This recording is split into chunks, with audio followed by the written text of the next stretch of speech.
à tous, on se retrouve aujourd'hui pour l'essai de la nouvelle Mercedes classe S. Et la nouvelle Mercedes classe S, c'est quoi? Eh bien, Nico, c'est pas la classe S, hein? Bah si, c'est la classe S. Enfin, tu vois bien, les phares, le profil, regarde les phares arrière, regarde l'intérieur, tu vois bien que c'est une classe S. Non, c'est la classe C, ça. T'es sûr? Ah ouais? Bon, allez, trêve de plaisanterie, c'est bien l'essai de la nouvelle classe C qu'on vous propose aujourd'hui, mais il faut dire qu'elle ressemble aujourd'hui très fortement à la dernière classe S qu'on a déjà essayée sur la chaîne. Et pour s'en convaincre, eh bien, il n'y a qu'à regarder le style extérieur. On sent vraiment que les designers se sont largement inspirés de sa grande sœur, notamment dans le traitement de la face avant, avec cette grande calandre, avec ses boucliers traités de manière spécifique. Alors ici, on a par contre une version Business Edition, donc une version un petit peu, on va dire, sobre dans sa présentation. Donc on n'a pas d'insert chromé, notamment dans le pare-choc, etc. Mais la ligne globale reste bien celle d'une Mercedes 100% pur jus. À l'arrière, on retrouve évidemment cette même influence de la classe S, notamment au niveau des feux, qui débordent désormais sur la malle, ce qui n'était pas le cas sur le précédent modèle. Et puis quand on ouvre le coffre, on a une contenance de 455 litres qui est, elle, exactement identique au précédent modèle. Et puis, on a un double fond avec de grands rangements, et puis quelque chose de bien pensé par Mercedes. On a un petit bac pliant qui permet d'aller faire ses courses, très pratique. Et quand on finit, tu le replies, clac, tu vois comme ça, et tu le ranges. Et il ne glisse pas de gauche à droite dans le coffre. Cette nouvelle génération de classe C s'allonge de 65 mm sur la longueur, ce qui porte sa longueur totale à 4751 mm.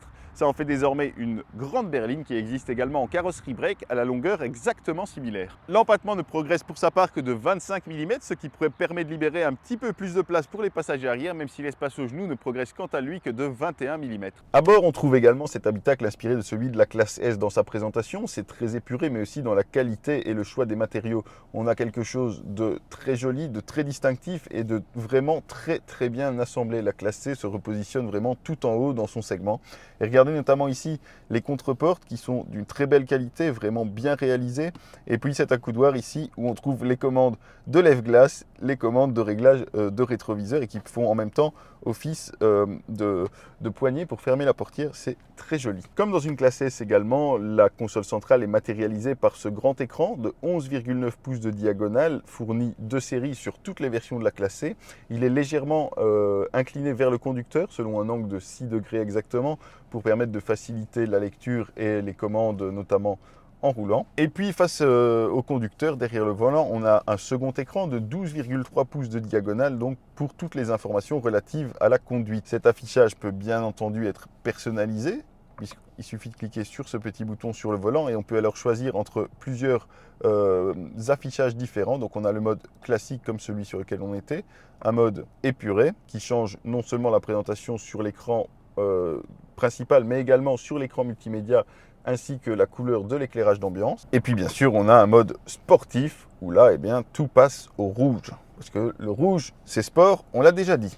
Mais l'intérêt principal, au-delà de ces différents modes d'affichage, c'est bien sûr de pouvoir disposer de la navigation en plan très large comme ici, ce qui est toujours très pratique pour atteindre sa destination. Et puis à cela s'ajoute encore un écran pour les différents systèmes d'assistance, mais également la possibilité de paramétrer l'afficheur tête haute. Alors c'est un afficheur tête haute de nouvelle génération et on peut donc choisir là encore entre différents modes d'affichage, donc minimal, sportif, standard, où on aura donc les informations de vitesse, mais également des limitations de vitesse et de la navigation.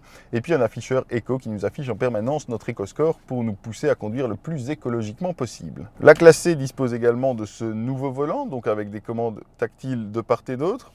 On trouve donc les commandes du régulateur limiteur de vitesse et du multimédia de ce côté-ci. Et puis ici en haut, comme j'expliquais, ça donne accès aux différents réglages de cet écran-là. Et si on clique de l'autre côté, eh bien, ça donne accès aux différents réglages du système multimédia.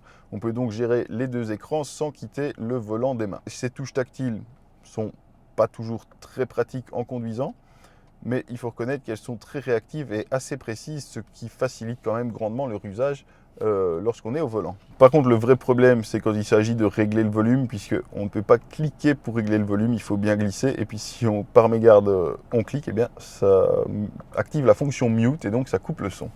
Donc il faut vraiment y aller en douceur. L'écran central pilote bien sûr la nouvelle génération de système multimédia MBUX, qui est donc toujours très complet avec la navigation au téléphone, radio, médias, etc.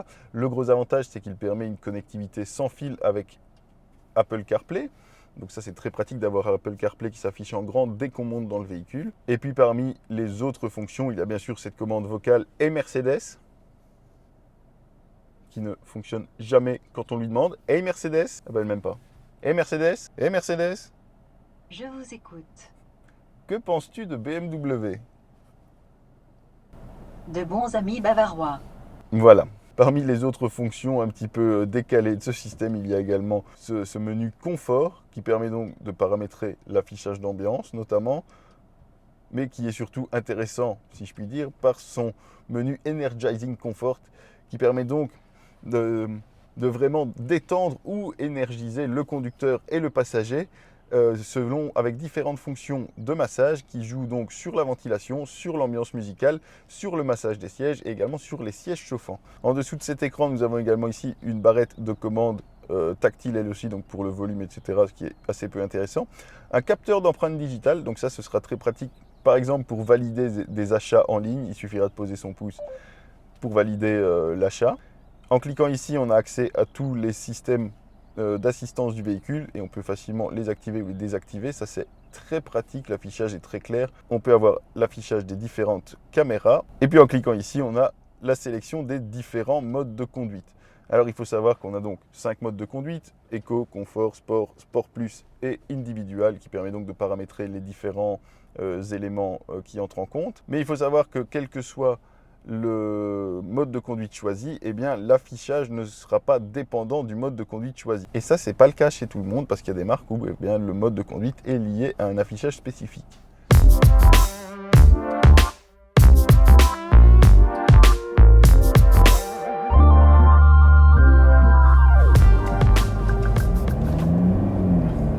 Au démarrage, pas de doute possible, on a bien affaire à une motorisation diesel. On entend vraiment le moteur dans l'habitacle qui est assez sonore en charge. Le modèle qui nous occupe aujourd'hui est donc la version 220D, la version la plus modeste de l'offre diesel actuelle qui compte la 220D et la 300D.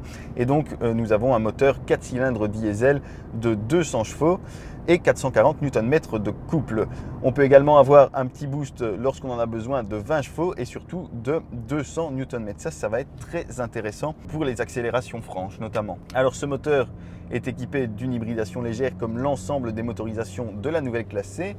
Et puis il est également couplé de série à la boîte automatique 9G Tronic à 9 rapports donc. Et ça, c'est également commun à l'ensemble des motorisations. Maintenant, ce qui est étonnant dans cette classe C, c'est son agilité. On a vraiment un châssis très agile, on n'a pas de roue arrière directrice, pas de châssis à 4 roues directrices.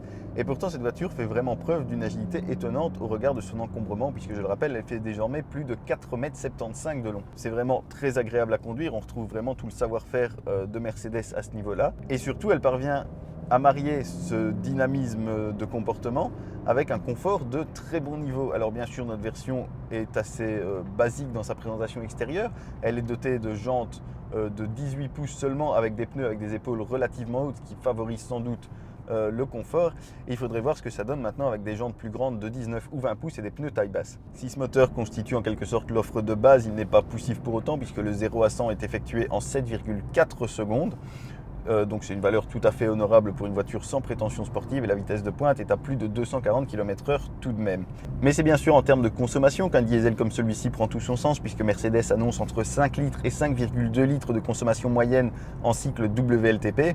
Et puis durant cet essai, nous on a tourné entre 6,2 et 6,7 litres au 100 km, ce qui est tout à fait honorable en conduite normale, surtout compte tenu des nombreux arrêts redémarrage qu'on a pu faire pour ce tournage. Donc on arrive vraiment à une consommation qui pourrait être très intéressante pour les longs trajets notamment. Une autre chose encore, qu'on peut également prendre le contrôle de la boîte de vitesse grâce aux palettes au volant. Ça n'a pas tellement d'intérêt sur un véhicule comme celui-ci qui n'est pas taillé pour le sport.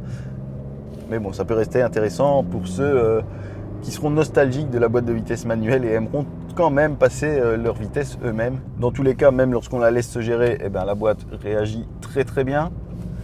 Elle fait preuve d'une très belle réactivité. Voilà, dès qu'on appuie, elle rétrograde immédiatement et elle repart tout de suite. Et ça permet d'avoir une belle réactivité et un beau dynamisme général, comme je le disais. Voilà, alors bien sûr, le mode sport ne transcende pas la voiture sur un diesel comme celui-ci, mais il permettra de se faire plaisir, d'avoir quelques petites sensations ou en tout cas de rendre tout un petit peu plus direct, toutes les réactions un petit peu plus directes. Et ça, ça permettra aux jeunes papas et aux jeunes cadres dynamiques qui auront la chance d'avoir une classe C, de se faire quand même un petit peu plaisir au volant. Au final, que va-t-on retenir de cette nouvelle Mercedes classe C? Eh bien, Mercedes se replace une nouvelle fois, comme à chaque nouvelle génération, tout en haut de son segment sur le plan de la technologie, en tout cas sur le plan des équipements également. Et puis, elle fait preuve de cette agilité et de ce compromis agilité-confort surtout qui est typique des dernières Mercedes. Sur les points un petit peu de déception, je dirais, on a quand même ce moteur C220 qui est relativement sonore, qui fait bien son travail, qui offre des performances tout à fait honnêtes, mais qui se montre un petit peu trop sonore dans l'habitacle. Et puis il y a également à parler du prix. Et là vraiment la classe C a fait un bond en avant en termes de prix, puisque cette version C220D, qui est donc, je le rappelle, la version d'entrée de gamme diesel, eh bien, est quand même facturée 45 980 €. Et il n'y a désormais plus aucune classe C à moins de 40 000 €, puisque même la C180, la petite version essence de 170 chevaux, est déjà facturée à plus de 42 000 €. Et puis comme toujours chez Mercedes, eh bien, dès que vous irez un petit peu puiser dans le catalogue d'options, ça pourra considérablement alourdir la note et ça, il faudra en tenir compte. Merci à tous d'avoir regardé cette vidéo. N'hésitez pas à liker, à commenter, à partager. N'hésitez pas à poser vos questions ci-dessous en commentaire et comme d'habitude, je tâcherai d'y répondre le mieux possible. Et puis sinon, eh bien, on se retrouve dimanche prochain pour une nouvelle vidéo. Salut!